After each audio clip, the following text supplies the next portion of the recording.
J'appelle sans perdre une seconde de plus Anne Dupuis qui va se présenter et va vous présenter les intervenants de l'après-midi. Bonjour à toutes et tous. Écoutez, après ces exposés vraiment passionnants de ce matin, extrêmement stimulants aussi, nous allons donc nous retrouver, avoir le plaisir de nous retrouver pour continuer à échanger sur cette question des leviers du changement possible du comportement alimentaire. Et puis, alors, à la différence, si vous voulez, de Jean-Louis Lambert, qui a présenté successivement les orateurs de ce matin, pour gagner justement un petit peu de temps et avoir plus de temps pour les échanges, je me permets donc de présenter les 4 exposants de cet après-midi à la suite. Alors tout d'abord, nous aurons le plaisir d'entendre Madame Hélène Scharrer, qui est maître de conférence en géographie de la santé à l'Université Paris-Est Créteil, et qui traitera de la prise en compte de l'environnement urbain pour changer les comportements alimentaires, notamment à partir de résultats d'une étude qu'elle nous présentera. Ensuite, donc, nous aurons le plaisir d'écouter M. Fabrice Etillet, qui est économiste, directeur de recherche aussi à l'INRA au sein de l'unité ALICE, et qui traitera donc de la question faite épineuse de la fiscalité nutritionnelle, de ses justifications et de ses effets. Ensuite, donc, nous passerons la parole à Madame Sophie Géel, qui est chercheuse en sciences de l'information et de la communication au CEMTI à Paris 8, et qui apportera donc un éclairage sur les enjeux de la régulation de la publicité alimentaire. Et enfin, donc, nous allons clore cette session de l'après-midi avec la perspective présentée par Madame Sandrine Raffin, qui est présidente de l'agence de conseil et de communication LinkUp, et qui reviendra sur les apports du marketing social en lien donc avec les messages de santé publique tels que ça a été un petit peu esquissé ce matin. Voilà, donc je vous propose donc de commencer tout de suite. Merci pour cette présentation. Donc effectivement, je suis géographe de la santé et donc je vais m'atteler aujourd'hui à vous présenter pourquoi est-ce que des géographes travaillent sur ces relations entre environnement urbain et comportement individuel, donc ici dans le contexte de l'alimentation, et en quoi ça peut être un levier justement pour le changement. Donc pour mes recherches, je suis rattachée donc, à l'Institut d'urbanisme de Paris, donc à l'Université Paris-Est, Créteil, et je suis aussi associée à l'unité de recherche en épidémiologie nutritionnelle. Donc j'ai pas fait de diapositive de déclaration d'intérêt, parce que je pense que en fait, l'industrie agroalimentaire ne s'intéresse pas aux géographes. J'adore les Ferrero, mais voilà. Donc ils s'intéressent beaucoup plus au géomarketing, mais en tout cas, pas à la géographie de la santé, donc je n'ai pas de déclaration d'intérêt à faire en particulier. Donc aujourd'hui, plutôt donc, une revue de la littérature sur les relations entre environnement de vie. Je vais revenir sur cette définition et sur les comportements alimentaires individuels qui auraient de toute façon abouti à vous présenter des résultats qui sont très hétérogènes en fonction des groupes d'âge, et on va le voir surtout en fonction des contextes urbains, parce que les villes sont très différentes en fonction des pays. J'ai choisi plutôt, et il m'a semblé important de vous présenter en quoi l'environnement, ou plutôt en quoi les caractéristiques de l'environnement de vie peuvent être justement identifiées comme des leviers du changement, ou en tout cas quelles sont les pistes à creuser, parce qu'on en est au stade de creuser les pistes de recherche pour aller dans cette direction. Alors, je reviens sur un modèle qui a été très bien présenté ce matin par Sadi Lalou, à travers le modèle de Booth. Là, je l'ai encore simplifié, puisqu'effectivement, il est admis maintenant que les comportements alimentaires et aussi les comportements d'activité physique, même si on en parle beaucoup moins aujourd'hui, sont multifactoriels, et que ces comportements ne sont donc pas uniquement influencés par des caractéristiques de l'individu, donc par des choix individuels, mais aussi par le contexte de résidence, le contexte de vie, donc cet environnement physique et cet environnement social. Et du coup, face à cette complexité des interactions entre les caractéristiques individuelles et les caractéristiques de l'environnement, il est du coup nécessaire d'avoir vraiment une vision globale, une vision qui intègre l'ensemble de ces déterminants dans le sens justement de ces modèles socio-écologiques. Et vous l'avez aussi souligné ce matin, la nécessité d'avoir une approche pluridisciplinaire pour traiter de ces questions.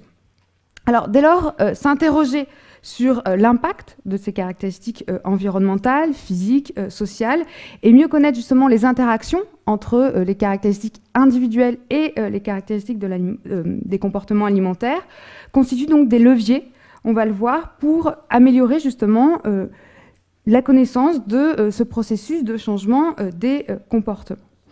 Donc je vais juste revenir rapidement sur le terme d'environnement, parce qu'en fait il a été plusieurs fois utilisé ce matin.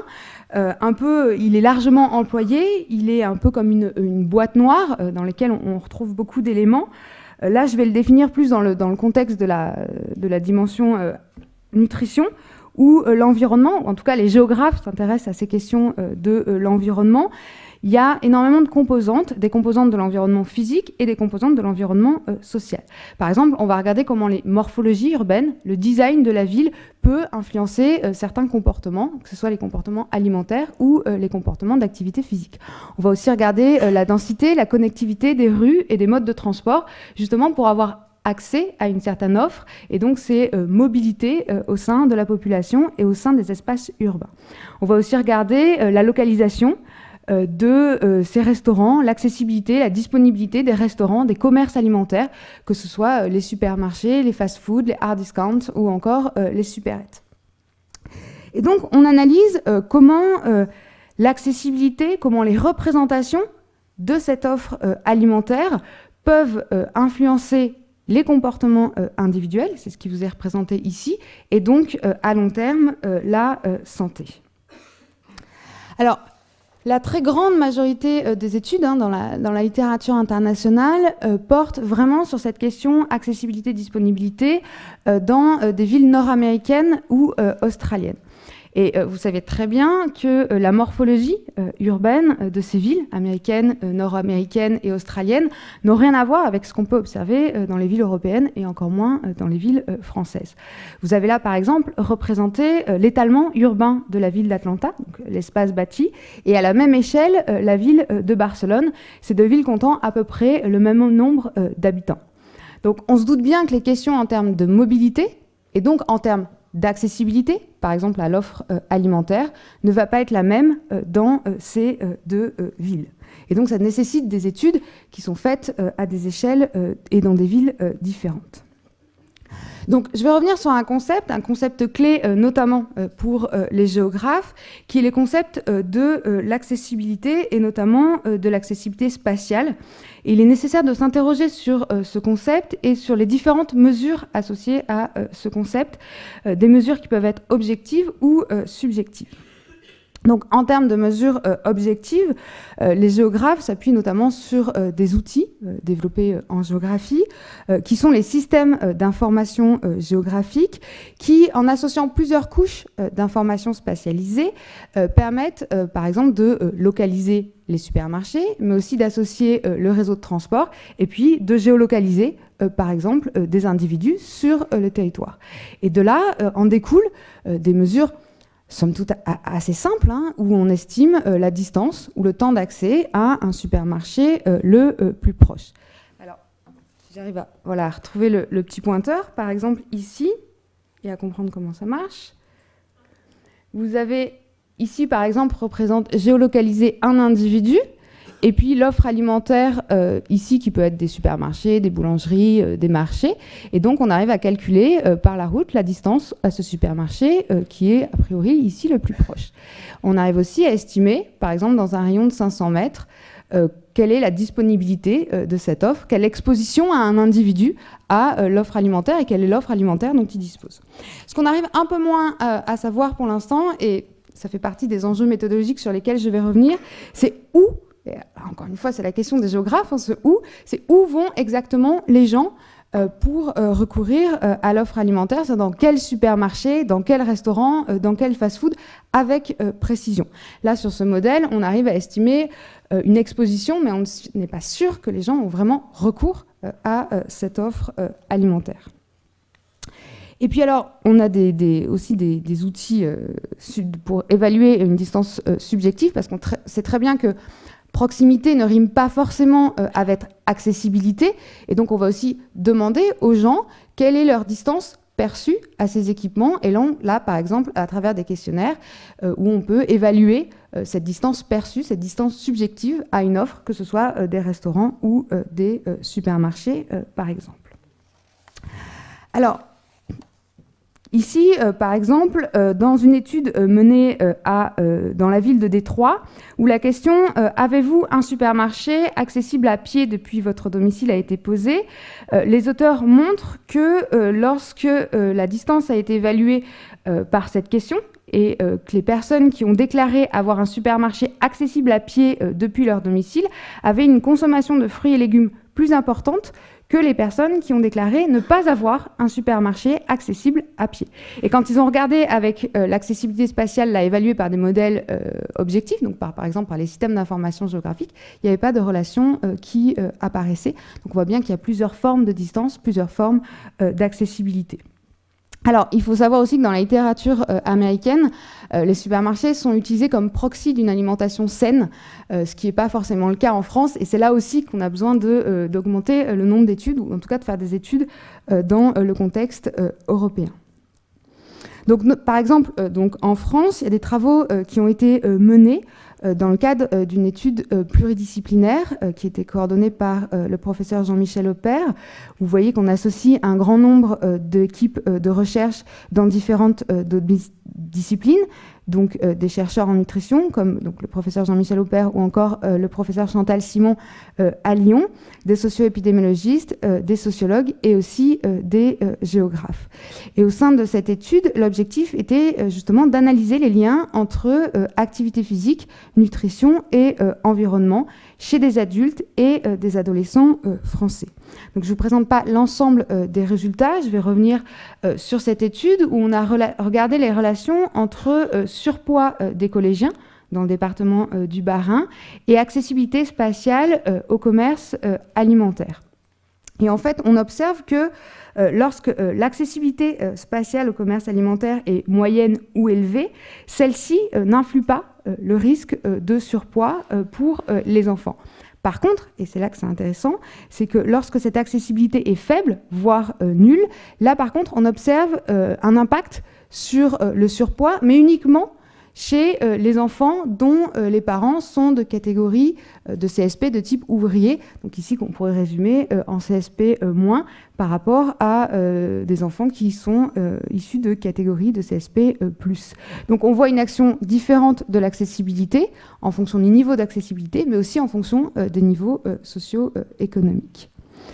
Et on sait très bien que derrière cette dimension d'accessibilité, il n'y a pas uniquement la dimension spatiale, donc l'accessibilité physique, l'accessibilité géographique, il y a aussi une dimension d'accessibilité, bien sûr, financière en lien avec les prix. Et là, c'est une étude, et donc je recite, parce qu'il a déjà été cité ce matin, Adam Drenowski, qui a regardé dans la ville de Seattle, justement, la relation entre accessibilité spatiale et accessibilité financière et le risque d'obésité. Alors, il identifie effectivement une relation entre ce risque d'obésité et l'accessibilité financière, puisqu'il montre qu'il y a une diminution du risque d'obésité pour les personnes qui ont accès à des commerces qui proposent des prix élevés par rapport à ceux qui ont des commerces avec des prix bas. Il observe par contre pas de relation significative avec la distance physique, donc avec la distance géographique. Par contre, ils insistent dans l'article en disant oui, mais on s'adresse principalement à une population qui ont des voitures et qui se déplacent en voiture pour avoir recours à l'offre alimentaire, ce qui limite clairement les freins potentiels à l'accessibilité. Et cette étude est complétée par un autre article où il regarde les déserts alimentaires dans la ville de Seattle, là plus pour les populations en situation de précarité, donc des populations qui se déplacent à pied ou en vélo pour avoir recours à l'offre alimentaire. Et là, il montre par contre qu'il y a des déserts alimentaires qui existent dans la ville de Seattle, notamment pour une offre à bas prix. Et puis, cette relation avec l'environnement social, donc là, je vous ai beaucoup parlé d'environnement physique, cette relation avec l'environnement social qui a déjà été aussi un petit peu présentée ce matin, toujours dans la ville de Seattle, les auteurs ont aussi montré l'impact de cet environnement social, ici mesuré par les prix du foncier au mètre carré, où on voit que plus le prix au mètre carré augmente et plus la prévalence d'obésité diminue dans la ville. Donc, de nombreux enjeux qui peuvent apparaître ici, quand ils seront mieux identifiés, des leviers pour améliorer ces comportements, ou en tout cas changer ces comportements alimentaires.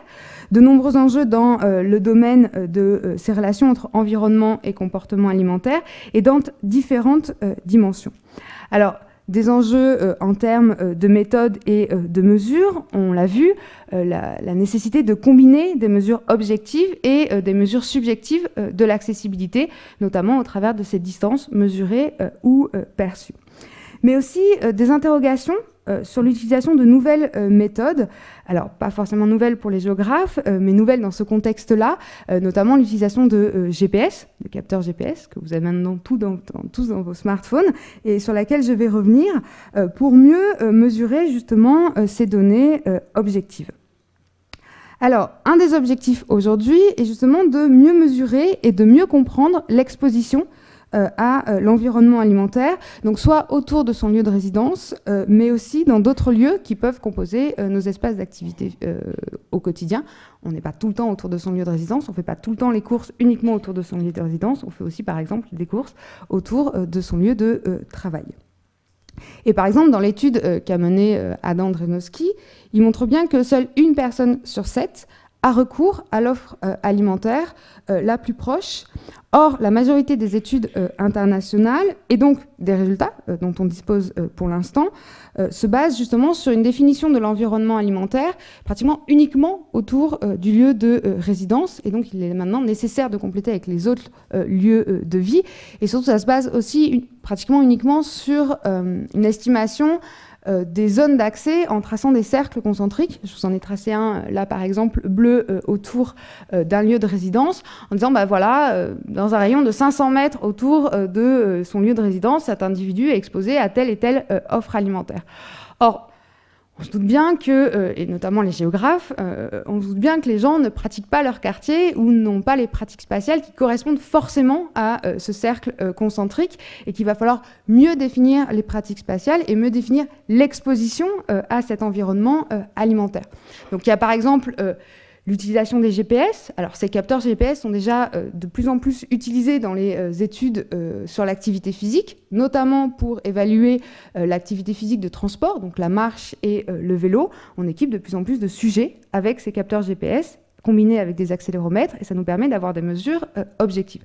Alors, la question, c'est pourquoi pas utiliser aussi, et ça il faudrait le tester, ces GPS pour justement mieux identifier les lieux habituels, quotidiens de la population, et notamment les lieux, et répondre à cette question où, c'est-à-dire où vont exactement les gens. C'est ce qui a été fait là dans l'étude de Zinc en 2011, dans la ville de Détroit, où vous voyez en fait la trace, ici c'est la trace GPS d'un individu, ce qui a permis réellement de connaître les lieux d'exposition et l'offre alimentaire dont disposait la population.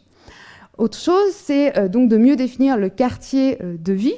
Nous, on parle de quartier perçu en géographie, ou dans un projet de recherche, le projet Acticité, qui est aussi coordonné par le professeur Jean-Michel Aupert et avec qui on collabore aussi largement avec le professeur Chantal Simon.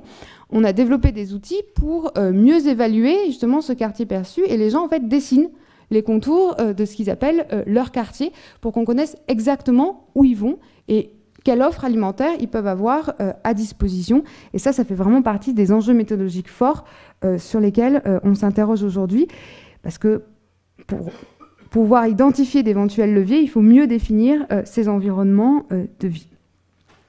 Et puis des enjeux aussi en termes d'analyse, pour mieux définir la part des déterminants.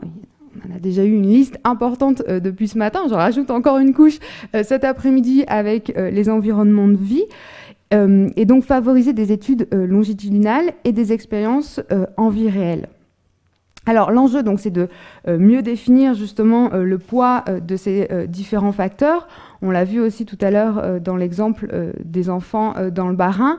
En fonction de cette accessibilité plutôt faible ou plutôt élevée, le poids des différents facteurs, et ils sont nombreux, on le dit depuis ce matin, peut varier.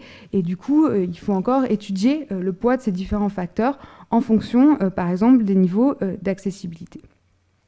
Et puis la nécessité maintenant, au travers de recherche-action, au travers d'études longitudinales, d'étudier justement l'impact de certaines interventions sur l'environnement, donc notamment l'environnement urbain, et comment ces modifications peuvent justement modifier les comportements, et notamment les comportements alimentaires. Donc il y a déjà eu et en tout cas, je connais mieux les interventions dans le domaine de l'activité physique, et parce qu'il est peut-être plus facile de regrouper tout le monde autour d'une table pour discuter de possibles interventions dans les environnements urbains pour favoriser la pratique d'activité physique. Je connais un peu moins la recherche-action dans le domaine de l'alimentation, même si je vais vous présenter des études qui sont actuellement en cours. En tout cas, c'est vraiment la nécessité de poursuivre des recherches, alors des recherches globales. Il y a par exemple donc l'étude Eliane, l'étude Acticité ou encore l'étude Record en Ile-de-France. Ces études longitudinales, ces recherches-actions, et vraiment en étroite collaboration avec les professionnels de santé et les acteurs locaux. Donc je dis, je connais bien dans le domaine de l'activité physique, par exemple à Strasbourg, il y a l'intégration de la dimension santé dans les plans de déplacement urbain, donc vraiment en amont, pour évaluer comment les plans de déplacement urbain peuvent modifier les pratiques, notamment de la marche et du vélo. Donc, tout ça basé sur le fait que de nouvelles interventions ne pouvant être efficaces sans cibler à la fois l'individu et son environnement de vie, afin que les choix sains, entre guillemets, soient plus faciles. Et donc pour ça, il faut mieux évaluer justement ces environnements de vie.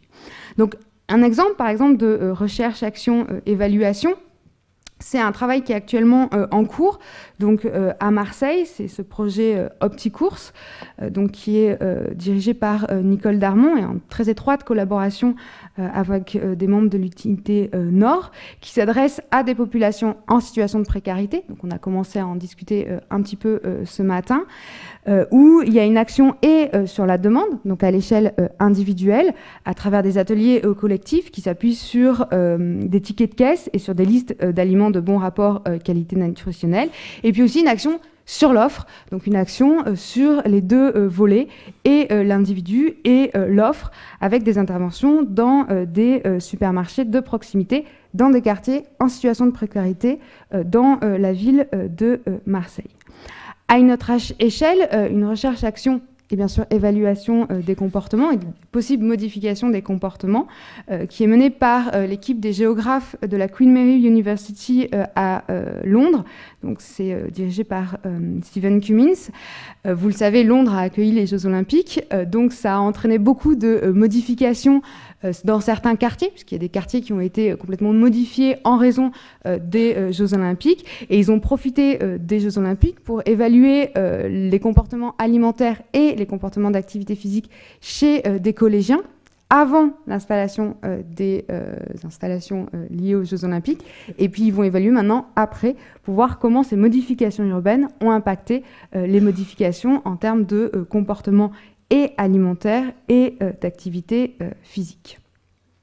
Et puis alors, en bonne géographe, je ne pouvais que finir sur cette diapositive qui, pour moi, symbolise les ponts, justement, à faire entre les différentes disciplines pour traiter de ce sujet, on l'a répété plusieurs fois, complexe, de la question des changements de comportement. Et donc, je ne peux aller que dans le sens de ce qui a été dit ce matin à plusieurs reprises, de combiner les différentes disciplines pour, justement, prendre en compte l'ensemble de ces déterminants.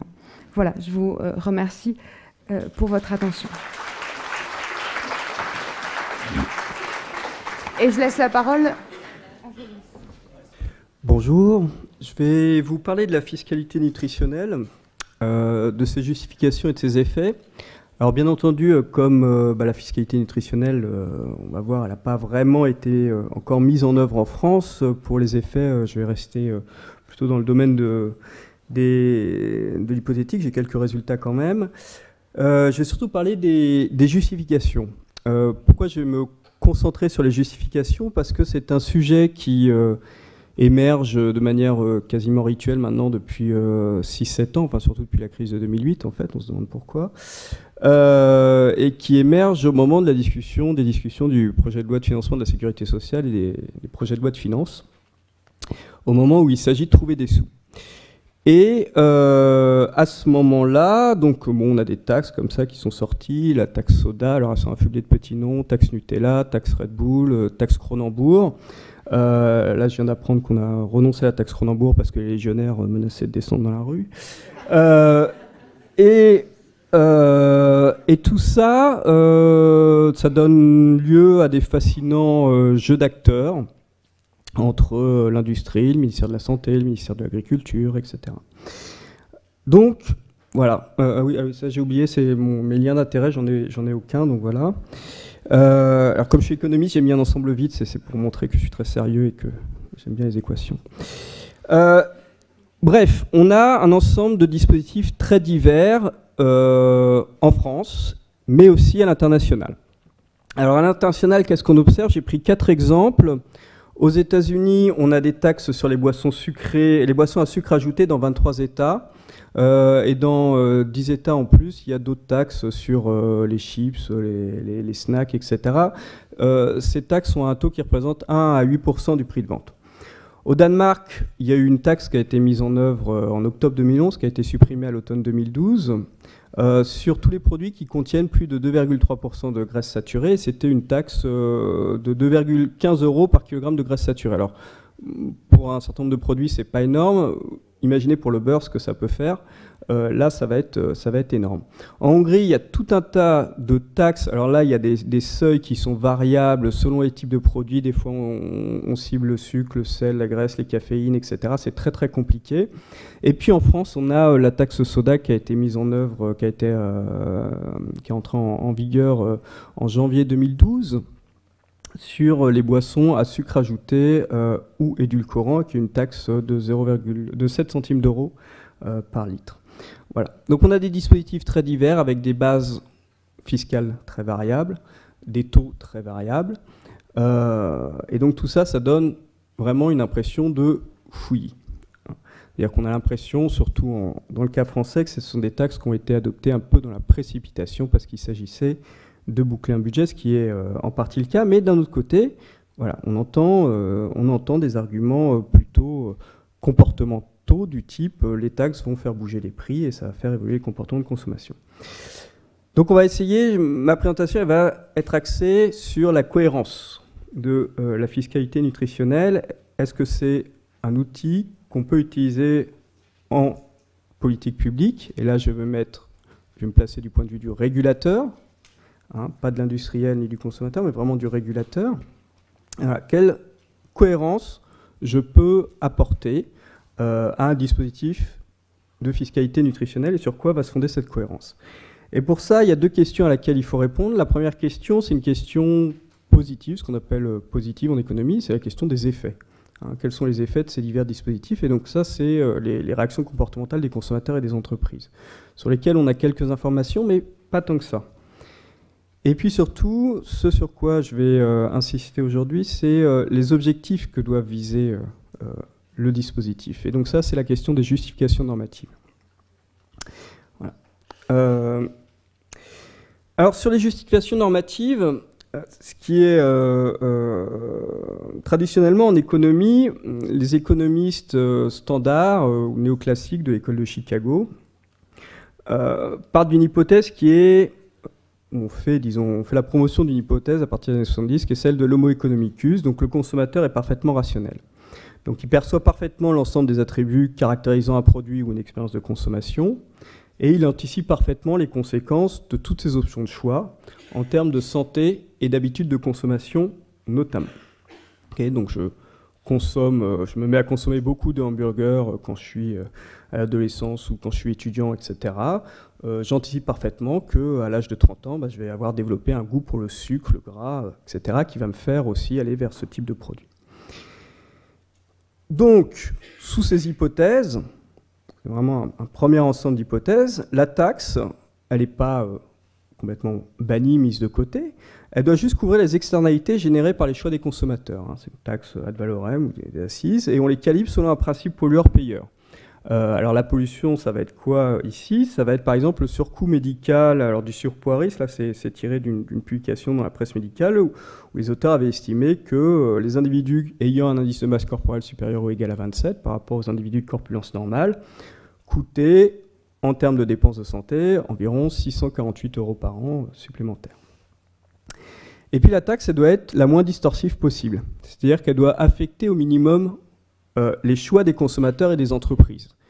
Pourquoi on veut une taxe? Pourquoi? Parce que si on met le problème des externalités de côté, le marché, en fait, les entreprises répondent parfaitement aux besoins des consommateurs. J'ai pas à m'immiscer dans les choix des consommateurs. S'ils veulent du gras, du sucré, tant mieux pour eux. Le problème, c'est qu'ils n'en payent pas les conséquences, et il n'y a que ça, véritablement, comme problème. Deuxième type d'hypothèse, une hypothèse là, qui a été parfaitement illustrée par les présentations de ce matin, c'est l'hypothèse Homo sapiens, et qui a fait un retour en économie à partir des années 90, c'est que les individus ont des ressources cognitives limitées, ils ont une rationalité imparfaite. Donc Pierre Chandon a bien illustré tous les problèmes d'erreur de perception des attributs des produits, notamment sur le volume, le packaging, perception des allégations santé, etc.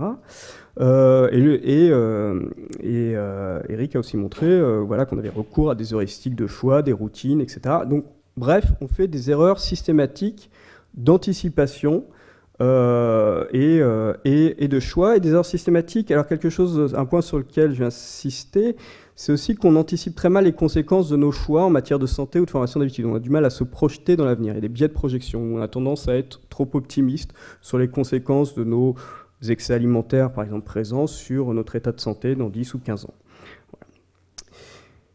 Donc, dans ce cas-là, la taxe, ça va être véritablement la fameuse taxe comportementale, hein, puisqu'il y a cette distinction qui a été faite dans la presse entre taxe fiscale et taxe comportementale. Elle doit servir à aider les consommateurs à faire les choix qu'ils auraient faits s'ils avaient été pleinement rationnels. Donc là, on modifie l'espace de choix des consommateurs, on les contraint pour les pousser à aller vers les choix qui auraient été optimales s'ils avaient été pleinement rationnels. Donc forcément, ça va être une taxe qui va être beaucoup plus élevée que la taxe qui sert juste à couvrir les externalités, puisque là, on cherche en plus à modifier les comportements. Et puis, dans la base de la taxe, on ne va pas mettre l'ensemble des produits, enfin, la plupart des produits alimentaires, les produits gras et sucrés, on va mettre en plus les produits dont la consommation est associée à des erreurs de décision et qui ont des conséquences dommageables. On parle ici d'externalités intrapersonnelles par opposition aux externalités extrapersonnelles évoquées précédemment. Donc, qu'est-ce que ça dit tout ça? Ça dit qu'il y a deux type d'hypothèse, une hypothèse consommateur souverain, on fait une taxe où on cherche juste à couvrir les externalités en termes de coûts de santé par exemple, et puis une hypothèse Homo sapiens, le consommateur est imparfait, on va chercher à corriger son comportement. Et donc là il y a un débat préalable à avoir, c'est savoir si les consommateurs font des choix souverains et si leurs arbitrages, finalement leurs arbitrages plaisir-santé sont rationnels ou pas. Bon, ça a été en partie tranché ce matin, je pense que c'est tranché au niveau des experts, mais est-ce qu'au niveau du public c'est tranché? Ça, c'est une vraie question pour le politique, s'il veut concevoir un dispositif fiscal cohérent. C'est une vraie question à faire trancher par les consommateurs, par les citoyens.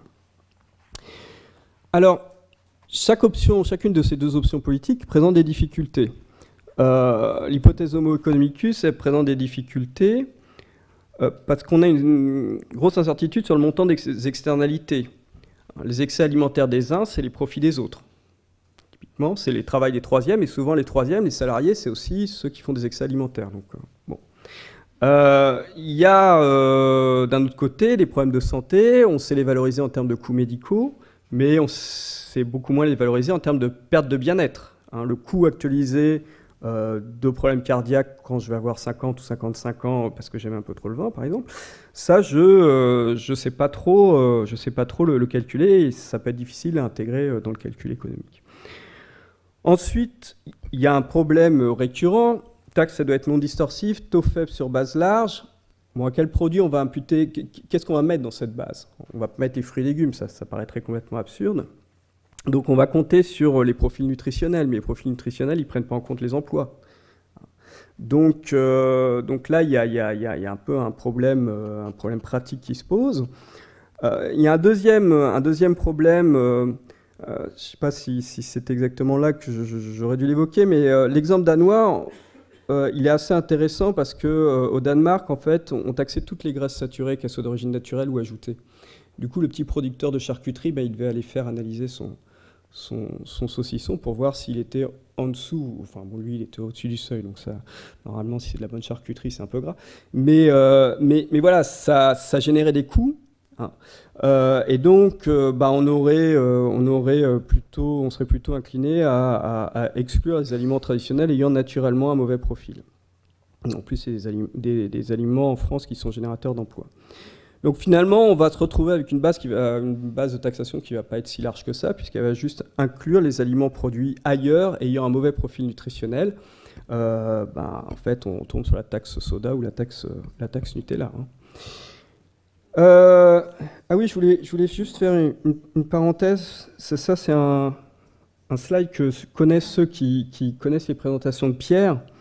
En fait, c'est quelque chose que j'ai calculé à partir d'un cas 2, donc j'ai repris les travaux de Pierre Combris. Et ce que j'ai fait, en fait, c'est que j'ai décomposé les apports caloriques journaliers mesurés dans un cas 2. Donc on a la structure des apports caloriques journaliers par groupe d'aliments. Donc par exemple, pain et biscottes, c'est 13,7% des apports caloriques.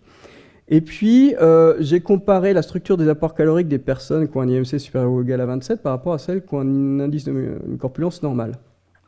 On voit qu'il y a statistiquement très peu de différence dans dans la structure des apports caloriques, sauf pour les boissons alcoolisées et la charcuterie, hein, où là, il y a un excès de consommation chez les personnes d'IMC supérieur ou égal à 27.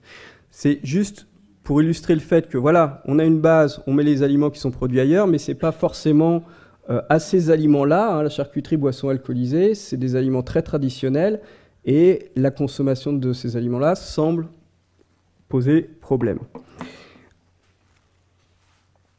Alors l'hypothèse Homo sapiens, la deuxième, elle pose également des difficultés, bien sûr, puisqu'on a une taxe élevée, donc c'est le problème de l'acceptabilité. Et puis après, même type de problème sur la base de taxation. On ne va pas uniquement se baser sur des profils nutritionnels, on a besoin d'un critère de rationalité, hein, puisque le problème c'est l'erreur systématique de décision que fait le consommateur. Alors là, comment on fait? Comment savoir ce qu'aurait été le choix du consommateur rationnel, puisque par définition, il n'est pas rationnel. On est dans l'hypothétique. Et ça, c'est une limite fondamentale en fait, de l'économie comportementale. C'est-à-dire que l'économie comportementale a un discours normatif très pauvre, puisque l'économie, on ne sait pas quel est le choix optimal. À partir du moment où on dit que les consommateurs ne prennent pas de décision optimale, il n'y a plus de choix optimal. Et puis, deuxième problème, c'est que moi, je suis industriel, je dis, oui, mais le consommateur, même s'il était rationnel, il préférerait le plaisir à la santé. Ce matin, il y a quelque chose d'intéressant qui a été dit, c'est que les consommateurs des classes populaires, en fait, ils sont face à des contraintes, ils n'ont pas le choix, ils achètent low cost, donc ils achètent gras et sucré. Mais si, en fait, ils préféraient tout simplement avoir du plaisir ici et maintenant, parce que dans un an, ils seront peut-être au chômage, etc., donc autant en profiter aussi. Hein, c'est des plaisirs accessibles, l'alimentation. Donc, ça peut être parfaitement rationnel de préférer son plaisir et de préférer ce qui est mis dans le groupe junk food maintenant, plutôt que de manger du poisson vapeur et puis des courgettes, etc., en sachant que de toute façon, on va pouvoir passer sous un engin de chantier dans les 5 années. Hein, faut aussi... Non, tout ce que je veux dire, c'est qu'il ne faut pas avoir non plus une vision complètement misérabiliste des classes populaires, quoi. Voilà, et pour finir sur d'ailleurs cette histoire des classes populaires, c'est que si on décide de cibler les produits les plus gras, sucrés, salés, la taxe elle est vite régressive, hein, puisqu'ils vont payer plus en proportion de leurs revenus, puisqu'ils consomment plus de ces produits-là. Donc on a des questions pratiques qui se posent. Le choix de la base de taxation. Alors, le choix de la base de taxation, si on décide de mettre en place une fiscalité nutritionnelle, il faut bien évidemment s'appuyer sur les profils nutritionnels. Et une question qui se pose, c'est est-ce qu'on prend en compte, on fait des profils nutritionnels sur l'ensemble des graisses, sucre, sel par exemple, ou seulement sur ce qui est ajouté lors du processus de transformation? Il y a un autre problème pratique, c'est le calcul des externalités extra et intra-personnelles. Et là, on a une vraie question méthodologique qui se pose. Sur le calibrage des taux, ensuite, là, il y a des besoins d'évaluation ex-ante des effets. Et je vais vous montrer qu'on a quand même... on a quelques résultats, mais bon, pour l'instant, c'est relativement limité pour des problèmes essentiellement qui ont trait à l'observation des comportements des consommateurs et des entreprises. Et puis, autre question importante, c'est, vous avez vu qu'il y a des questions d'efficacité économique qui se posent, les emplois et les performances des entreprises agroalimentaires, la liberté des consommateurs, liberté de choix, et coûts médicaux pour l'État, une question d'équité, hein, de justice, donc c'est tout le problème de la régressivité des taxes, par exemple, où finalement on va taper les régimes alimentaires de ceux qui n'ont pas forcément les bonnes incitations pour prendre soin de leur santé, et puis des questions de protection des individus. Donc on a comme ça la question de la fiscalité nutritionnelle, elle pose la question de l'articulation de différentes valeurs. Alors, comment on articule ça? Il nous faut un critère. Alors, il y a un critère qui est assez intéressant, au moins pour ce qui est du côté consommateur, c'est le critère du bien-être subjectif qui a été mis en avant dans le rapport Stiglitz Fitoussi. Pourquoi il est intéressant? Parce qu'il va agréger au niveau consommateur tout ce qui est au moins arbitrage, liberté versus protection. Et il y a un exemple de ça qui est donné par un article de Sendil Munayetan et Jonathan Gruber, où ils examinent l'effet des taxes sur le tabac, sur le bien-être subjectif des individus ayant une proportion élevée à fumer, et ils montrent qu'il y a une relation positive. J'augmente les taxes sur le tabac, les gens qui ont une proportion élevée à fumer sont plus heureux. Voilà. Ce qui peut paraître surprenant. Excusez-moi. Voilà, donc ça peut être un critère, et c'est d'ailleurs un critère, enfin le résultat de Munayetan et Gruber, il montre d'ailleurs que les individus ne sont pas des homo economicus, parce que le homo economicus, il est toujours, enfin on le taxe, il est moins content, il a moins de pouvoir d'achat, etc. C'est vraiment des homo sapiens, ils sont contents qu'on restreigne leur choix. Alors ça c'est un critère individuel, hein, d'articulation, en tout cas au niveau de ce qui est consommateur, d'articulation liberté-protection. Sinon, bien entendu, et là je pense que les gens qui font de la sociologie politique sont plus calés que moi, il y a tout ce qui est procédure délibérative, puisqu'il s'agit non seulement de concilier des points de vue, mais aussi de concilier des valeurs qui peuvent être contraires. Maintenant, si on passe aux effets attendus. Alors, on a différents types d'études. On a les expériences de terrain, ou de laboratoire. Et ce qu'on trouve en général, c'est des effets pris directs. Alors, je n'ai pas mis beaucoup de chiffres, hein, parce qu'on reproche toujours aux économistes d'ailleurs de mettre trop de chiffres et d'équations. Donc là, c'est très littéraire, hein, ma présentation. Alors le problème, bien sûr, c'est que en laboratoire, hein, ça marche même avec les rats d'ailleurs. Vous mettez, plus la nourriture est difficile d'accès, hein, son prix, moins ils mangent. Hein. Bon, le problème, c'est bien entendu la validité externe, c'est-à-dire est-ce que c'est extrapolable au monde réel, à une situation réelle. Il y a des études qui exploitent des expériences naturelles ou quasi naturelles, donc c'est les variations de taxes entre États aux États-Unis.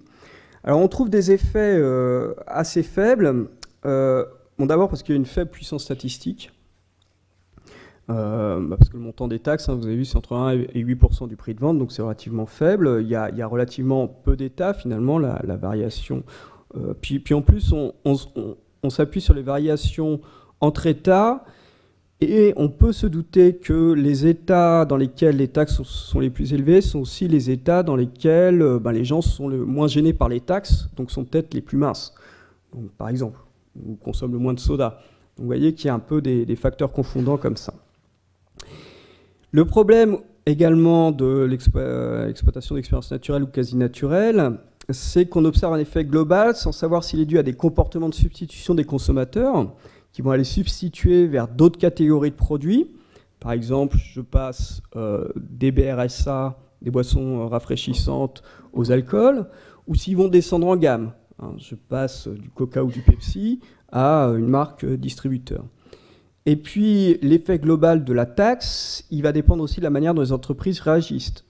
Les entreprises peuvent réagir en prix, elles peuvent absorber une partie de la taxe, accepter de diminuer leur marge. Elles peuvent faire aussi un effort sur les coûts. Souvent, ça peut passer par une reformulation du produit, avec des effets qui peuvent être pervers, c'est-à-dire que je vais aller mettre des huiles avec beaucoup plus d'acides gras saturés qu'avant. Et puis elles peuvent faire aussi des efforts marketing, bon, sans aller jusqu'à Ferrero qui s'est payé 3 pages dans chaque quotidien juste après la taxe Nutella. Mais voilà. Donc pour essayer d'aller plus loin, pour essayer de comprendre un peu ces réactions comportementales, ce qu'on utilise, c'est des modèles qui sont calibrés sur des comportements observés, sur un nombre représentatif d'individus, à partir duquel on peut faire des simulations de politiques de taxation nutritionnelle ou de subventions, notamment aux fruits et légumes. Alors il y a tout un tas de critiques, pas des critiques, des limites Hein, les premières limites, c'est que bon, de toute façon, il y a une forte dépendance aux hypothèses de modélisation retenues. Les résultats dépendent quand même fortement des hypothèses de modélisation. Ensuite, le monde sera toujours plus complexe que nos modèles. C'est-à-dire qu'on aura toujours un temps de retard sur la complexité du monde. Et par exemple, à l'heure actuelle, très simplement, on ne sait pas prendre en compte simultanément les choix de quantité, les choix de qualité, les substitutions entre catégories de produits, entre variétés et l'ensemble des réactions des entreprises. On ne sait pas faire, c'est beaucoup trop complexe. Il y a quelque chose qu'on n'a pas suffisamment fait, qu'on aurait pu faire, c'est explorer un peu l'hétérogénéité des réactions au prix, et notamment savoir si les personnes obèses, par exemple, réagissent de la même manière que les personnes de corpulence normale. Donc, pareil, l'opposition urbain-rural qui peut jouer. Il y a quelque chose qu'on n'a pas fait parce qu'on n'avait pas les données, c'est la prise en compte de la restauration hors domicile. Ça, c'est évidemment un problème. Quelqu'un qui parlait de l'augmentation du temps libre ce matin. Quand on regarde les enquêtes emploi du temps de l'INSEE, ce qui est très intéressant, quand on regarde le temps consacré à l'alimentation, en fait, il augmente en France, contrairement aux États-Unis. Mais il augmente essentiellement grâce au hors domicile. On mange, voilà. On passe plus de temps à manger à l'extérieur. Je ne sais pas si on mange plus à l'extérieur, ça peut être du temps de convivialité aussi. Mais voilà.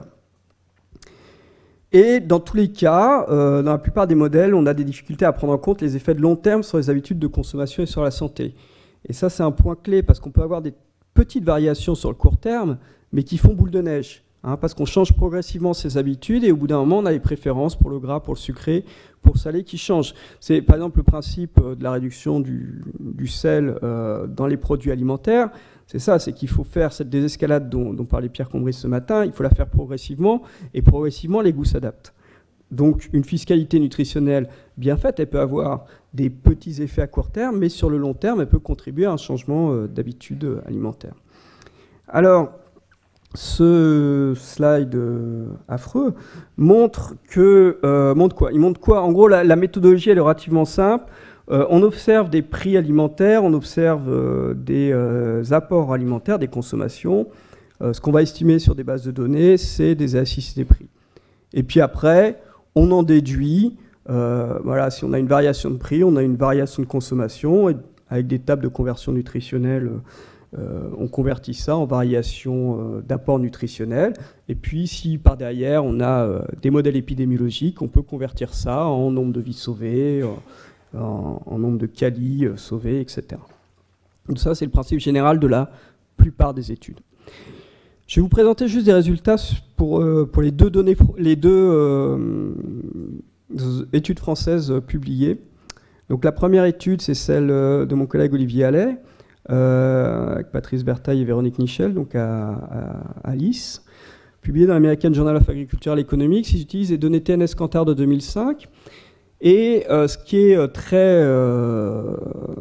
vraiment un plus par rapport aux autres études existantes, c'est qu'ils estiment un système de demande complet, c'est-à-dire sur l'ensemble des aliments que les ménages achètent pour leur alimentation à domicile. Ce qu'on montre en général, c'est que quand on s'intéresse à des systèmes de demande complets, on obtient des effets prix qui sont beaucoup plus faibles, parce qu'on prend mieux en compte les substitutions entre toutes les catégories de produits que peuvent opérer les consommateurs. Et donc, si on regarde par exemple l'effet d'une hausse de prix de 1% sur le fromage, le beurre et la crème, donc c'était un des 3 scénarios qu'ils avaient étudiés. Ils avaient étudié aussi une taxation des plats préparés et une taxation des snacks et des produits sucrés. Donc, en bleu, on a l'effet sur les ménages les plus aisés, le quartile supérieur de revenus, pour faire vite. En rouge, les ménages les plus modestes. Là, on a la variation en pourcentage des apports, donc énergie, calories, et puis en bas, on a tous les micronutriments. Alors, ce qu'on observe, c'est sur l'énergie, donc on augmente de 1% le prix de fromage beurre crème, on a une diminution d'environ 0,1% des apports caloriques. Ce qui peut sembler très faible en fait, mais bon, c'est entre 10 et 20 kilocalories par jour. 10 ou 20 kilocalories par jour, vous faites ça sur 3, 4, 5 ans, ça fait quand même au bout du compte quelques kilos en moins sur la balance. Le problème, c'est qu'on a également une baisse des apports en calcium, magnésium, sodium, phosphore, potassium.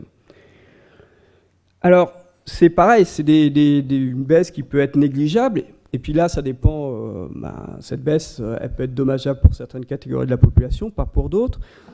Qu'est-ce que ça illustre, ça? Tout ça, juste que les effets peuvent être complexes et qu'il peut y avoir des effets pervers d'une fiscalité nutritionnelle pour certains types d'apports nutritionnels. Donc ça, c'est quelque chose auquel le législateur doit veiller. Deuxième étude, Céline Bonnet et Vincent Réquillard de l'INRA Toulouse.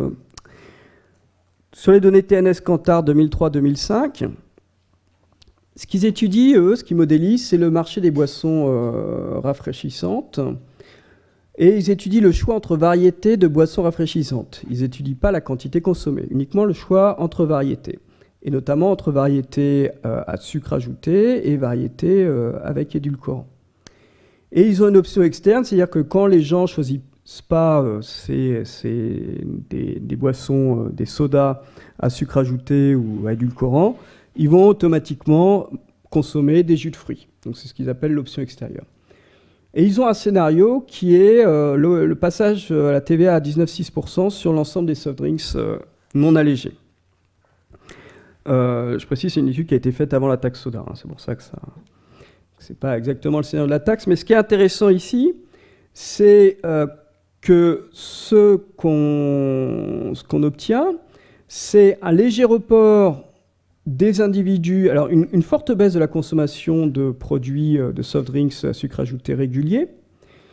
Et les gens, vers quoi les consommateurs vont-ils? Ils vont vers les jus de fruits, puisque c'est l'option extérieure en grande majorité, et ils vont un petit peu vers les produits allégés. Et au final de l'ensemble de ces soft drinks à sucre ajouté, il y a une consommation de sucre ajouté qui est en baisse de 400 grammes. Ce qui est intéressant dans leurs études, c'est qu'ils distinguent deux sous-scénarios. Il y a un sous-scénario dans lequel, en fait, les entreprises ne réagissent pas, c'est-à-dire qu'elles transmettent à 100% la taxe au prix. Et dans ce cas-là, vous voyez, c'est cette baisse, moins 4,45 litres pour les produits réguliers. Et quand elles ont une réaction stratégique, quand elles peuvent absorber une partie de la taxe, en fait, elles ne baissent pas autant leur prix et du coup, la consommation ne baisse pas autant. La consommation baisse un peu moins. Alors, dans le cas, dans cette étude-là, en fait, il y a relativement peu de différence entre le sous-scénario entreprise passive et le sous-scénario réaction stratégique des entreprises. Pourquoi il y a relativement peu de différence? En fait, parce que c'est lié à la structure du marché, où on a en gros une structure très, très fortement duopolistique, ce qu'on appelle duopolistique, avec d'un côté un opérateur dominant qui sponsorise les Jeux Olympiques, et puis de l'autre côté son concurrent direct, qui est aussi une autre marque connue. Donc voilà, et comme ils sont en duopole, en fait, ils ont, et comme en plus les consommateurs sont très fidèles aux marques, ils n'ont pas forcément intérêt à diminuer complètement leur marge, ils ont intérêt à préserver leur marge. Ils gardent, de toute façon, ils savent qu'ils vont garder un pool de consommateurs très fidèles. Et puis voilà, ils vont préserver comme ça leur profit. Pour eux, c'est la manière optimale de préserver leur profit. Voilà, alors c'est les deux seules études que je vais vous montrer parce que tout simplement sur la France, il n'y en a pas vraiment d'autres. Ce que ça montre en général, sur les effets attendus, c'est qu'à cause des problèmes de substitution, donc la taxe comportementale, j'ai déjà dit, elle doit avoir une base large, elle doit avoir un taux élevé pour générer des variations de prix quand même supérieures ou égales à 20%. Ça, c'est ce qu'on trouve un peu c'est un peu un consensus qui est en train d'émerger dans la littérature, c'est qu'il faut des variations de prix importantes.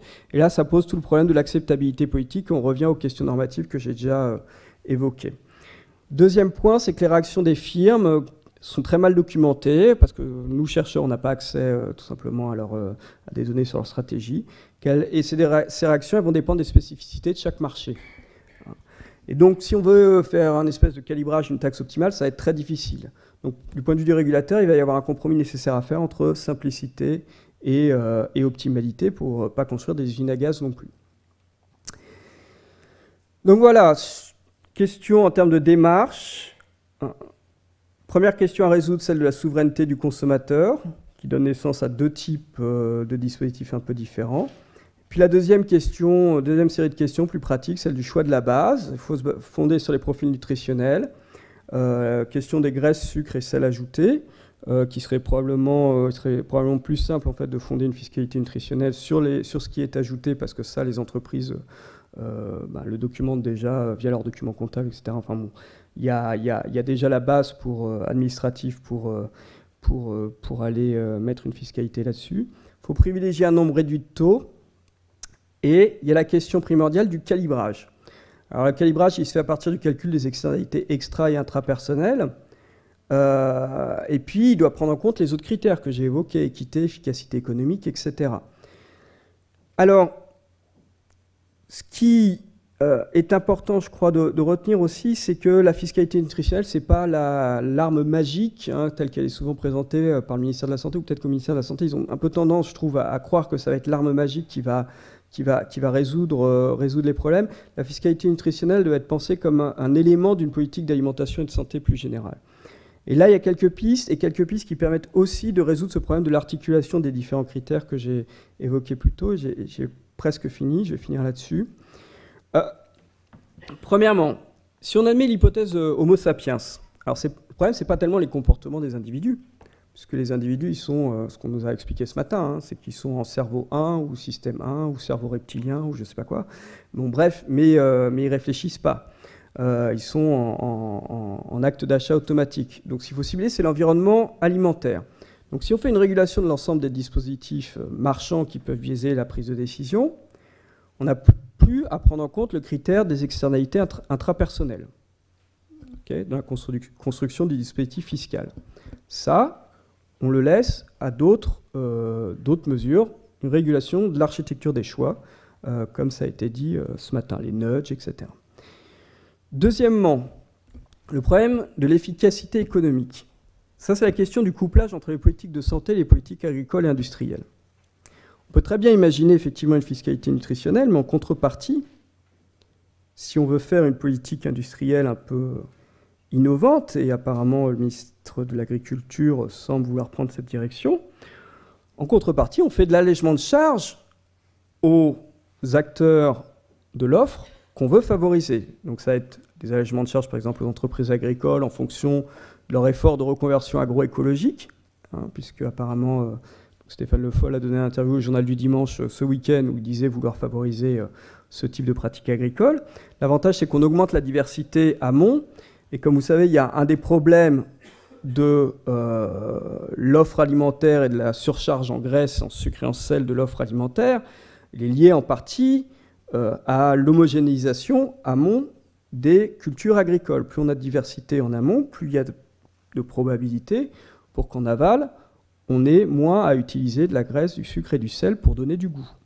Ça, on pourra revenir dessus. Deuxième chose, deuxième élément de couplage, si on peut aussi coupler une fiscalité nutritionnelle avec des allègements de charges en fonction des efforts des entreprises sur les usages de sel, de graisse et sucre ajouté. Et donc ça, c'est un couplage avec les chartes. Donc là, on mitige un peu le problème du critère emploi, activité économique, efficacité économique. Et puis, le troisième critère, le troisième problème qu'on avait, c'est celui de la régressivité ou de l'équité. Donc, qu'est-ce qu'on finance avec le produit de la taxe? On finance la politique agro-industrielle, bien. On peut financer aussi, puisque l'acceptabilité, elle se joue surtout au niveau des classes populaires. On peut financer les dépenses de santé pour les plus modestes. Donc ça, c'est tout le problème des complémentaires, des centres de santé, etc. Et j'invite d'ailleurs le ministère de la Santé à se pencher beaucoup plus intensément là-dessus que sur le contenu des assiettes des classes populaires. On peut faire des programmes d'éducation à la santé qui soient aussi ciblés sur les plus modestes. Ça, c'est une proposition de Jacobson et Brownell, donc des promoteurs aux États-Unis de la taxe nutritionnelle. On peut faire une modification de l'offre dans les restaurants scolaires. Et puis, il y a l'histoire des tickets des fruits et légumes sur laquelle je suis un peu plus réservé, mais on pourra revenir dessus. Voilà. Donc, tout ça pour dire que la fiscalité nutritionnelle, bien qu'il y ait tout un tas d'incertitudes, ça doit faire, à mon avis, partie d'un paquet politique beaucoup plus global, dans lequel une attention particulière doit être portée à l'articulation de diverses valeurs.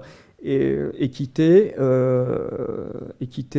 efficacité, liberté du consommateur, protection aussi du consommateur. Et c'est autour de l'articulation de ces différentes valeurs, je pense que se joue une grande partie de la viabilité et de l'acceptabilité de ce type d'outils. Voilà. Je vous remercie.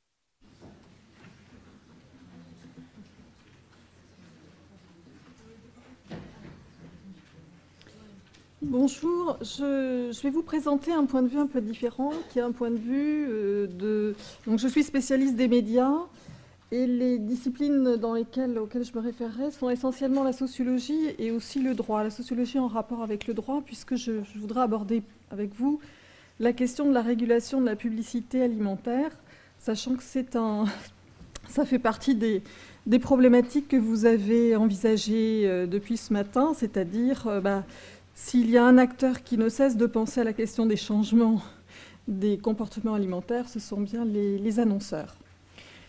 Donc le point de vue dans lequel je me positionnerai sera la question de l'intérêt de l'enfant, puisque si la question de la régulation de la publicité alimentaire a été envisagée, c'est essentiellement à propos des publicités qui visent les enfants. Alors, selon les réglementations, la notion d'enfant peut être variable. Je l'envisagerai ici comme l'ensemble des personnes ayant moins de 18 ans, puisque c'est la définition de la Convention internationale des droits de l'enfant. Donc, qu'est-ce qu'on peut faire par rapport, et qu'est-ce qui a été tenté en France par rapport à la question du marketing alimentaire? Je souhaiterais donc vous rappeler le cadre de la logique de la régulation, essentiellement par rapport à la télévision, parce que c'est là que des mesures ont été prises, et c'est le média qui, pour l'instant, a été le plus mis en cause, et peut-être, et certainement d'ailleurs qu'aujourd'hui, ça ne peut plus être un cadre limitatif. Je souhaiterais faire le point sur les actions qui ont été entreprises dans le cadre de la charte alimentaire qui a été qui a été signée en 2009.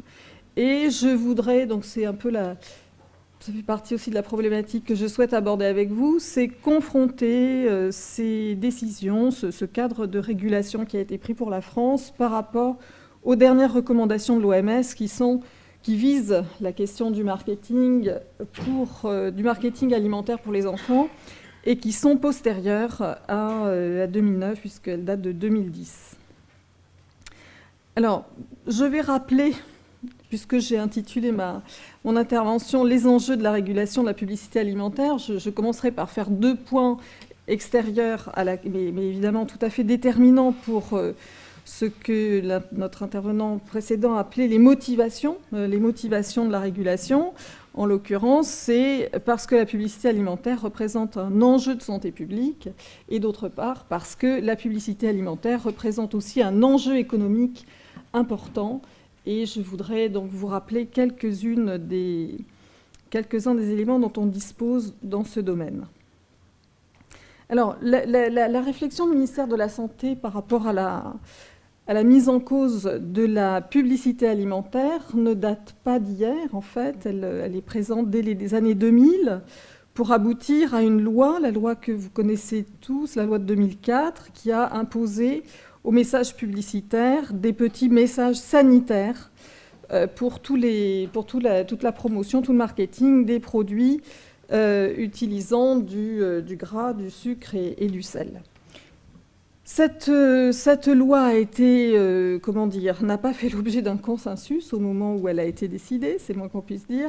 Un groupe de travail dont j'ai retrouvé la trace récemment, un groupe de travail avait existé en 2004, essayant de réunir l'ensemble des acteurs et n'a pas pu aboutir à un accord, car la mise en cause de la publicité pose toujours d'ailleurs un problème énorme au milieu des professionnels de l'audiovisuel et aux annonceurs, puisqu'ils le perçoivent comme une stigmatisation de leurs activités.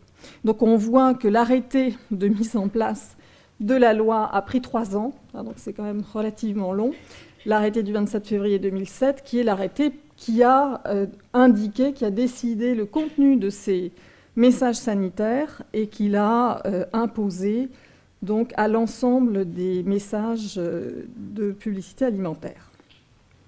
Dès 2006, et probablement déjà avant, le ministère de la Santé avait évoqué une autre piste qui était la suppression des messages publicitaires destinés aux enfants. Ça apparaît notamment dans le bilan qui a été fait du premier PNNS et dans les projets qui étaient ouverts pour le second plan nutrition santé. Récemment, ça ne veut pas dire que c'est la première fois que l'OMS se pose la question, mais enfin en 2010, il y a un document quand même important qui a été publié par l'OMS, qui est la recommandation relative au marketing des produits à forte concentration en graisse, sucre et sel visant les enfants. Et la recommandation est très claire. L'OMS recommande, en expliquant, donc je vous indiquerai quelques éléments scientifiques sur lesquels repose cette recommandation. L'OMS recommande la réduction de l'exposition des enfants aux messages publicitaires pour les aliments à haute teneur en graisse, en sucre et en sel. Le raisonnement de l'OMS est relativement simple. L'alimentation est un facteur important dans l'accroissement des maladies, obésité, maladies cardiovasculaires, insulinorésistance et cancer. Deuxièmement, la publicité, mais aussi toutes les autres formes de promotion. La publicité, ce n'est qu'une des formes. Pour l'alimentation et les boissons sont très répandues et concernent essentiellement des produits qui posent problème par rapport à la santé. Ça, c'est, si vous voulez, si la publicité, évidemment, je veux dire, la mise en cause de la publicité est liée au contenu des publicités. Si les publicités alimentaires visaient principalement des fruits et légumes ou des produits dans lesquels il n'y a pas de valeur ajoutée en graisse, sucre et sel, évidemment, le débat serait clos. Or, la publicité influence les préférences alimentaires. Alors, on sait bien qu'il y a un débat, notamment parmi les sociologues des médias, il y a un débat important sur le rôle de la publicité dans l'influence, dans la construction des préférences alimentaires. Et donc on sait que d'un côté, vous avez les sommes astronomiques qui sont dépensées par les industriels de l'agroalimentaire, qui ne dépenseraient pas, évidemment, qui sont des homo economicus, et qui donc ne dépenseraient pas ces sommes-là si elles n'avaient pas possibilité si elles ne se... ça n'était pas, ça n'était pas susceptible de modifier, et si il n'était pas mesuré qu'elle puisse modifier les comportements alimentaires. Et de l'autre côté, c'est vrai, vous avez les sociologues des médias qui sont beaucoup plus réservés, qui pensent que pour une part, les dépenses publicitaires et marketing sont liées à des problématiques d'image, de marque, et pas seulement à une modification directe des préférences alimentaires. Et il est vrai que toute la sociologie des médias montre qu'il y a un effet qui est limité des messages publicitaires, et que donc tout dépend du contexte familial, de la façon dont la publicité est reçue, et il faut tenir compte, bien entendu, de cet effet limité, si vous voulez, mais il n'empêche qu'il existe quand même. Et enfin, conclusion de l'OMS, pour que les enfants puissent se développer sainement, favorablement, il faut qu'ils soient à l'abri de ce marketing. Et le terme, j'étais même surprise parce qu'il est vraiment très fort, et je reviendrai dessus à la fin. L'OMS se fonde sur une revue des recherches, à la fois sur l'impact, enfin sur l'ampleur plutôt, de la publicité dans les programmes pour enfants. Et ça a été extrêmement important. Les résultats, c'était à peu près, on était Dans les années 2006, on était à peu près à 50% des publicités dans les programmes pour enfants qui étaient des publicités alimentaires. Le Canada a été utilisé, notamment certaines études sont intéressantes, parce que le Canada, la province du Québec interdisant la publicité pour les, non pas la publicité alimentaire, mais toute publicité pour les enfants, permis de faire des comparaisons et de mettre en évidence le rôle de la publicité sur les comportements alimentaires. Alors, en 2008, il y a eu une actualisation. Donc, les choses sont en train de bouger parce que les stratégies de l'agroalimentaire sont elles-mêmes en train de bouger. Et les formes de publicité évoluent. Il n'empêche que la télévision, donc ça c'est valable en 2008, c'est valable en 2012, la télévision reste un média central pour les enfants. Alors les enfants, on va dire de moins de 14 ans, peut-être parce qu'il y a un décrochage que vous connaissez bien entre 14 et 18 ans, où les jeunes, les adolescents vont plutôt sur Internet. Mais il n'empêche que le lien entre Internet et ce qu'on appelle télévision connectée, c'est-à-dire les usages du second écran, téléphone portable, etc., restent quand même très très liés aux médias télévisuels. Et la télévision non seulement accroît, enfin la consommation de télévision, même en France, s'accroît, du fait notamment de l'offre, de l'accroissement de l'offre. On vient d'avoir encore 6 nouvelles chaînes de télévision qui sont proposées au public, et puis parce que les stratégies vont aller dans le sens d'une convergence des médias et pas du tout d'un effacement de la télévision. Les recommandations en 2010 de l'OMS pour les États, c'est réduire l'exposition donc des enfants, j'ai déjà dit, et c'est aussi mettre en place une surveillance et une évaluation de cette diminution de l'exposition des enfants, mais aussi, j'ai relevé quelques-unes des recommandations, mais aussi prévoir des systèmes de plainte et une possibilité d'intervention de la société civile, qui me paraît aussi une piste importante. Alors là, je vais être très brève sur les enjeux économiques, non pas qu'ils soient faibles, mais que je veux m'intéresser davantage aux modalités de la régulation qui ont été choisies. Les enjeux sont extrêmement importants, aussi bien pour l'agroalimentaire que pour les médias. L'agroalimentaire en France, c'est le premier secteur industriel. Et puis l'agroalimentaire, pas forcément l'agroalimentaire français, mais l'agroalimentaire, le secteur agroalimentaire, est pratiquement le deuxième financeur des médias, tous médias confondus, presse, etc. Rien que, parce que le découpage, moi j'utilise les sources de l'Union des annonceurs, le découpage des différents secteurs est compliqué. Si vous voulez, vous avez aussi le secteur de la distribution qui peut très bien diffuser des publicités pour l'alimentation, qui est le premier secteur de financement des médias. Et si on ajoute de façon très limitative le secteur alimentation plus boisson, on est au deuxième, c'est le deuxième secteur, le deuxième financeur, on va dire, des médias en France.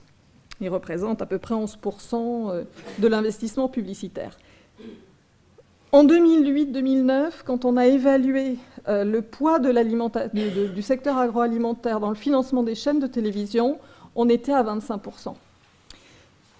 Donc 25%, si vous voulez, ça ne veut pas dire 25% dans les programmes jeunesse. Je vous ai dit qu'à un moment donné, on était plus proche on avait des chiffres qui étaient beaucoup plus élevés. Mais 25%, ça veut dire que c'est un budget auquel il faut évidemment faire très très attention du point de vue de l'équilibre financier des médias. Par exemple, pour la publicité alimentaire, le secteur de l'alimentation a recours principalement à la télévision. Donc ça, c'est des chiffres 2011. 70% de la publicité de ce secteur se fait encore en télévision. Et les deux premiers annonceurs de l'alimentation, qui occupent les 11e et 12e places dans l'ensemble des financeurs des médias, sont Ferrero et McDonald's. Pardon. Voilà. Juste pour donner un chiffre, enfin une idée du volume que représente la publicité dans la structure des programmes télévisés. Alors, je ne sais pas s'ils existent, mais je n'ai pas là volume sur la publicité alimentaire, c'est la publicité tout secteur confondu. On est à quelque chose qui est de l'ordre de 1000 heures, vous voyez, pour une chaîne pour enfants, qui est Gulli, un tiers public, 2 tiers privé, c'est Lagardère. Sur TF1, vous voyez, alors ces chiffres, c'est publicité et autopromotion, donc il peut y avoir autre chose que de la simple publicité. Enfin, vous voyez qu'on est sur des volumes de promotion et de publicité qui sont extrêmement élevés. Alors, quelles sont les pistes de régulation ? Je crois qu'il faut qu'on garde en tête les objectifs qui sont les engagements de la France en matière de droits de l'enfant. D'une part, vous avez, dans le texte fondateur de la réflexion sur les droits de l'enfant dans les sociétés contemporaines, vous avez deux enjeux, deux intérêts qui sont compliqués à concilier, hein, et qui doivent, comment dire, non seulement qui doivent, mais qui nourrissent objectivement, qui doivent nourrir une régulation publique des médias. Le premier objectif, l'un des objectifs évidemment, c'est de préserver la santé des enfants. L'autre objectif, c'est d'avoir des médias qui puissent à la fois promouvoir le bien-être des enfants, mais qui soient aussi destinés aux enfants. Donc je veux dire, la solution consistant à fragiliser les médias pour enfants n'est pas conforme à l'objectif de la Convention internationale des droits de l'enfant. En France, plusieurs textes s'appliquent qui cherchent à la fois à défendre la protection de la santé dans les médias et défendre la protection des mineurs dans les médias. Vous avez plusieurs articles de la directive européenne sur les services médias audiovisuels qui visent soit la santé publique, soit le fait que la publicité doit respecter la santé publique, soit la protection des mineurs. Et en France, la loi nationale du 30 septembre 1986, l'article 15. L'article 15 qui est un article fondé sur la protection des mineurs, et la protection des mineurs est envisagée comme tout ce qui doit favoriser l'épanouissement, en tout cas tout ce qui doit éviter de nuire à l'épanouissement des mineurs. Donc vous avez ces dispositions-là, qui sont des dispositions protectrices, on va dire, mais il y a aussi tout un pan qui apparaît moins dans la loi, mais qui est dans les cahiers des charges, par exemple, ou dans les conventions des chaînes privées, et qui concerne le soutien au secteur audiovisuel et au secteur de l'animation. Et c'est considéré comme étant également un pan de la réflexion autour, de la protection des droits de l'enfant. Alors, quel est le cadre de la régulation de la publicité à la télévision ? Je ne vais pas commenter dans le détail les décrets, mais c'est pour que vous sachiez qu'ils existent, parce que ils sont relativement peu connus. J'insisterai aussi sur l'autorégulation. Donc, le principe général en matière de publicité, c'est que c'est le secteur professionnel de la publicité qui exerce en premier lieu un contrôle sur ses propres productions, sur ses propres publicités.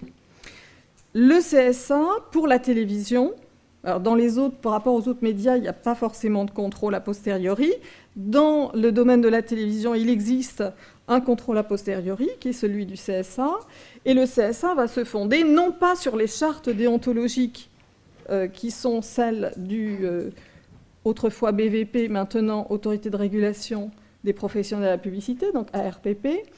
Le CSA va se fonder sur l'application du décret du 27 mars 1992. Bon, cette date peut vous paraître ancienne, évidemment, le décret est régulièrement modifié. L'article 4 a été modifié d'ailleurs en 2010, notamment pour mentionner l'absence d'incitation à des comportements préjudiciables à la santé.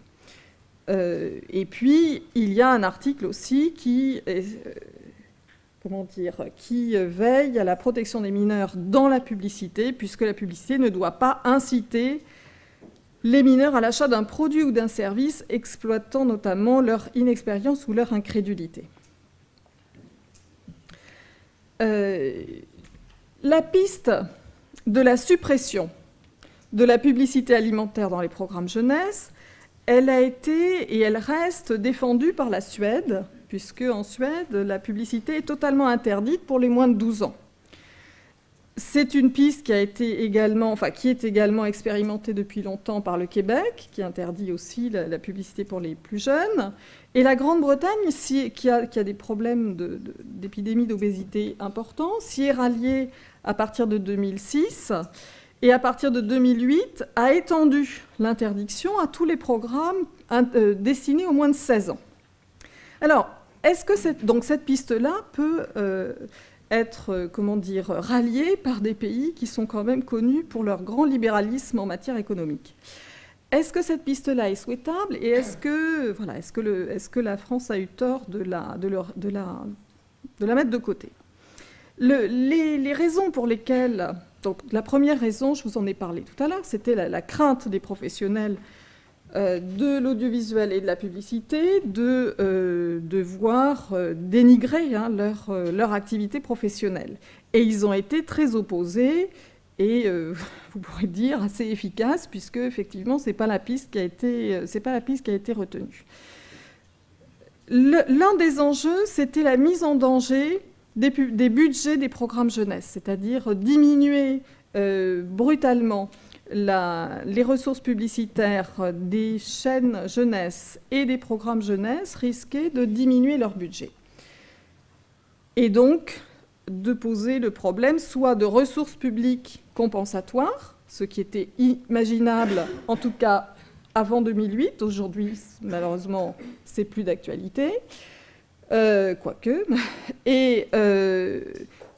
Mais la diminution des budgets risquait aussi de donner moins de moyens aux chaînes pour faire de la production nationale. Or, la question de la production nationale est importante parce qu'à la fois en termes d'emploi, c'est vrai qu'on a la France a le premier secteur de l'animation d'Europe, donc on souhaite soutenir cette industrie. Mais d'autre part, le contenu, on a plus de chances d'avoir une influence sur le contenu d'un programme qui est produit ou qui est à l'initiative, disons, de producteurs français, que si on doit s'en remettre à des programmes qui sont importés et dans lesquels le placement de produits est au cœur même du dessin animé. Alors, est-ce que la piste de la suppression est efficace? On se rend compte aujourd'hui qu'il n'y a pratiquement plus... Enfin, je n'ai pas fait une étude exhaustive, mais j'ai regardé pendant plusieurs mercredis récents les programmes jeunesse et j'ai eu l'impression qu'il n'y avait pratiquement plus de... En tout cas, on est dans des taux qui sont très bas de messages publicitaires pour des produits alimentaires qui posent problème du point de vue de la santé publique. Donc, les groupes alimentaires américains y ont renoncé assez vite parce qu'ils avaient des menaces de class action aux États-Unis, et donc ils ont étendu leur dispositif de protection de leur propre responsabilité dans les autres pays. Et objectivement, j'ai l'impression qu'il y a, et ça m'a été confirmé, il y a de moins en moins de publicité alimentaire pour des produits problématiques dans les cases jeunesse. Je ne fais pas de lien parce que je n'ai pas connaissance d'études qui aient fait des liens, mais vous avez en même temps, on a assisté à une diminution aussi des programmes jeunesse sur l'ensemble des grandes chaînes généralistes. Ce qui s'est passé, c'est que la publicité a migré. C'est ce qu'on avait observé déjà en 2008 en Grande-Bretagne. Si la publicité alimentaire, qui est encore une fois un élément clé du financement des médias, n'est plus dans les programmes jeunesse, c'est qu'elle est ailleurs. Et elle a migré, notamment dans la première partie de soirée. L'autre question, c'était, mais je dirais qu'aujourd'hui c'est presque de l'histoire ancienne, c'était que le fait de se focaliser sur les programmes jeunesse, c'est un peu limitatif dans la mesure où l'écoute des programmes jeunesse ne correspond à peu près qu'à 20% de l'écoute des jeunes, et encore évidemment plutôt les plus jeunes.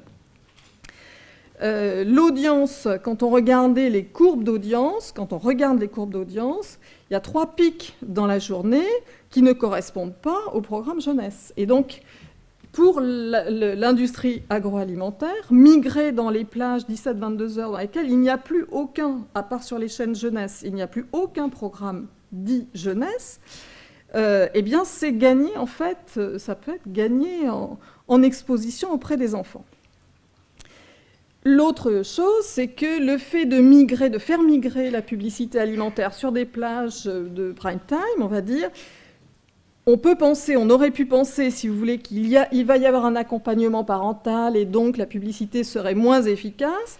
C'est une vision de l'esprit parce qu'en réalité, moi je m'appuierai notamment sur une enquête que j'ai faite auprès de 800 parents, de préadolescents. La publicité n'est pas du tout dans les préoccupations, enfin apparaît très loin dans les préoccupations des parents vis-à-vis des risques médiatiques. Ils sont beaucoup plus inquiets par la question de la violence à la télévision, de la représentation des femmes, de la sexualité, et la publicité vient très loin derrière, particulièrement dans les milieux populaires, ce qui est une grosse différence culturelle, par exemple avec les pays nordiques comme la Suède ou la Norvège, qui ont des politiques publiques plus fermes en matière de publicité, mais qui effectivement, ça rejoint une demande claire des parents, de l'opinion publique. Alors le choix français qui a été fait, c'est une charte, donc c'est comme ça qu'en 2008-2009, la crise opérée autour de la menace de la suppression de la publicité alimentaire dans les programmes jeunesse s'est résolue. C'est que les professionnels ont fait des propositions autour plutôt du CSA que du ministère de la Santé, mais en associant, le ministère de la Santé a été associé bien sûr à cette charte. Une charte dans laquelle les professionnels se sont engagés sur 8 points. Une charte qui implique tous les acteurs de l'audiovisuel, groupes audiovisuels, professionnels de la publicité, les auteurs qui se sentaient impliqués aussi, concernés, parce que c'est vrai que la question de la représentation de l'alimentation, c'est aussi une question qui concerne les auteurs, les producteurs audiovisuels, et cette charte a été signée en soutien à la politique du ministère de la Santé. Parmi les engagements, le premier engagement concerne le renforcement de la déontologie publicitaire. Et c'est vrai que si on regarde, donc là c'est un extrait, hein, j'ai pris simplement quelques extraits de la fiche déontologique publiée sur le site de la RPP, sur la question de l'alimentation équilibrée, c'est vrai que les professionnels ont préféré se donner un cadre plus strict, voire valorisant des comportements d'alimentation équilibrée, plutôt que de supprimer la publicité. Donc ça, c'est sur l'alimentation équilibrée. Disposition également concernant la consommation excessive, hein, le fait que la publicité ne doit pas inciter à une consommation excessive. Donc plus de formules du genre « à consommer sans modération », en tout cas pour les produits alimentaires. Et puis, le grignotage est également évité, interdit, en tout cas comme forme ne doit pas être banalisée. Autre disposition qui est particulière à la France, le fait que les professionnels de la publicité se sont interdits le fait d'avoir des scènes de consommation devant un écran, donc associant médias et grignotage, ce qui était devenu un stéréotype. Donc le fait, là on lutte quand même sur des stéréotypes. Et puis, éviter donc d'autres dispositions dans la même fiche déontologique qui vont dans le sens de ne pas stigmatiser soit les personnes trop fortes, soit les personnes soit valoriser l'extrême minceur, ce qui fait partie des problématiques liées à la question du rapport entre santé et médias. Et puis, il y a des dispositions aussi très précises sur la mise en scène des enfants, l'utilisation de l'humour, etc., et le fait qu'il ne doit pas, voilà, qu'il y a une volonté de préserver, on va dire, de préserver les messages de santé, mais dans un contexte promotionnel. Parmi les autres engagements, le SPFA, qui est le syndicat des producteurs français d'animation, s'est engagé à faire des programmes courts. D'après ce que j'ai lu, c'est quand même 1 minute 30. Et puis l'ANIA, donc l'association de l'industrie agroalimentaire, a produit en 2009-2010 15 programmes Trop la pêche, dont vous verrez que le CSA dont on a quelques éléments de réception qui montrent qu'ils ont été particulièrement bien appréciés. Ce sont des programmes qui valorisent des comportements, qui valorisent des enfants, surtout en situation d'ailleurs d'exercice physique. Alors, le bilan qui a été fait, le CSA s'est entouré d'un petit comité d'experts sur cette question et est très satisfait de l'augmentation du volume. Les programmes donc, que je viens de vous indiquer, les chaînes se sont engagées donc, à faire des programmes valorisant les bons comportements alimentaires, et le volume est passé de 440 heures en 2009 à 1036 heures, donc on a eu un volume qui a plus que doublé. Une enquête a été faite par TNS sur la réception de ces programmes et montre que le public est très réceptif, trouve tous ces programmes, notamment Trop la pêche, etc., extrêmement sympathiques. Les téléspectateurs apprécient l'information. Bon, le passage entre le fait d'apprécier un programme et le fait de modifier sa pratique n'est pas pour autant assuré. Et puis, petite remarque qui n'est pas anodine, bien sûr, l'enquête montre que les chaînes qui diffusent ces programmes voient leur image améliorée. Alors, quelles sont les faiblesses de ce dispositif ? D'une part, le CSA remarque quand même que ces programmes sont peu diffusés, ne sont pas diffusés aux heures de grande écoute. Donc, il est difficile de les mettre en rapport avec les volumes dont je vous avais parlé tout à l'heure, les volumes de diffusion de la publicité, puisqu'ils sont, eux, pour le coup, diffusés plutôt dans les programmes jeunesse, parfois quand même aux heures de grande écoute, mais très peu. Les seuils officiels sont très faibles. Les seuils pour lesquels les chaînes se sont engagées dans la charte sont quand même à des niveaux incroyablement bas, puisqu'on est à 35 heures pour les chaînes jeunesse, alors que je vous ai dit que Gulli diffuse 1000 heures de publicité, 20-25 heures pour chaque chaîne publique, et 10 à 15 heures pour les chaînes privées. Donc les volumes officiels d'engagement sont extrêmement bas. En revanche, tous ces seuils sont dépassés. Donc je m'appuie là sur le rapport du CSA qui a été publié en 2012 sur l'application de cette charte, puisqu'on a des volumes qui vont à 213 heures sur l'ensemble des chaînes de France Télévisions, 252 heures sur l'ensemble des chaînes de Lagardère, mais on remarque que sur les chaînes privées, le groupe TF1 comme le groupe M6, le volume d'heures est extrêmement bas, malgré tout. Or, d'après l'enquête TNS, les parents voudraient davantage d'informations, des informations plus longues, donc ces programmes ne répondent pas tout à fait à cela. Et d'autre part, ce qui est amusant de constater, c'est qu'ils considèrent qu'M6 devrait être la chaîne idéale pour diffuser ces programmes. Or, vous voyez que c'est celle, en tout cas le groupe M6, est celui qui en diffuse le moins. Alors, juste une petite remarque. Je vous ai dit, il y a eu une sortie objective de la publicité alimentaire par rapport au programme jeunesse.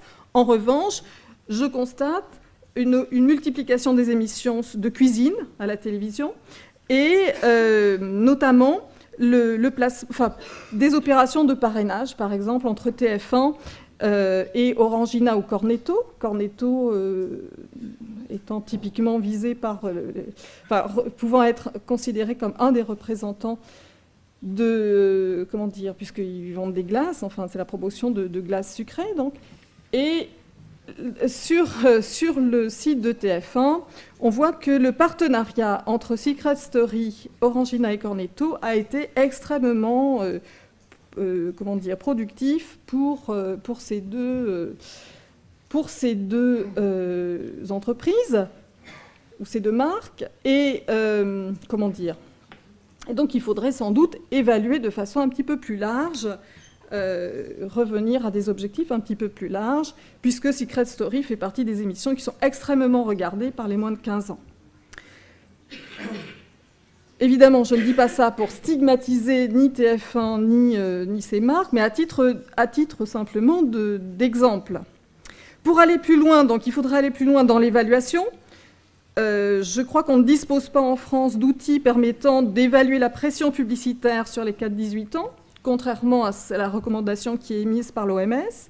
Il faudrait étendre cette pression publicitaire, donc au-delà des programmes jeunesse, prendre en compte la télé-réalité notamment, mais aussi les jeux vidéo, puisqu'il y a beaucoup de publicité dans les jeux vidéo, et puis sur les sites internet destinés aux jeunes. Il faudrait donc, pour aller plus loin, offrir davantage d'informations équilibrées pour le public.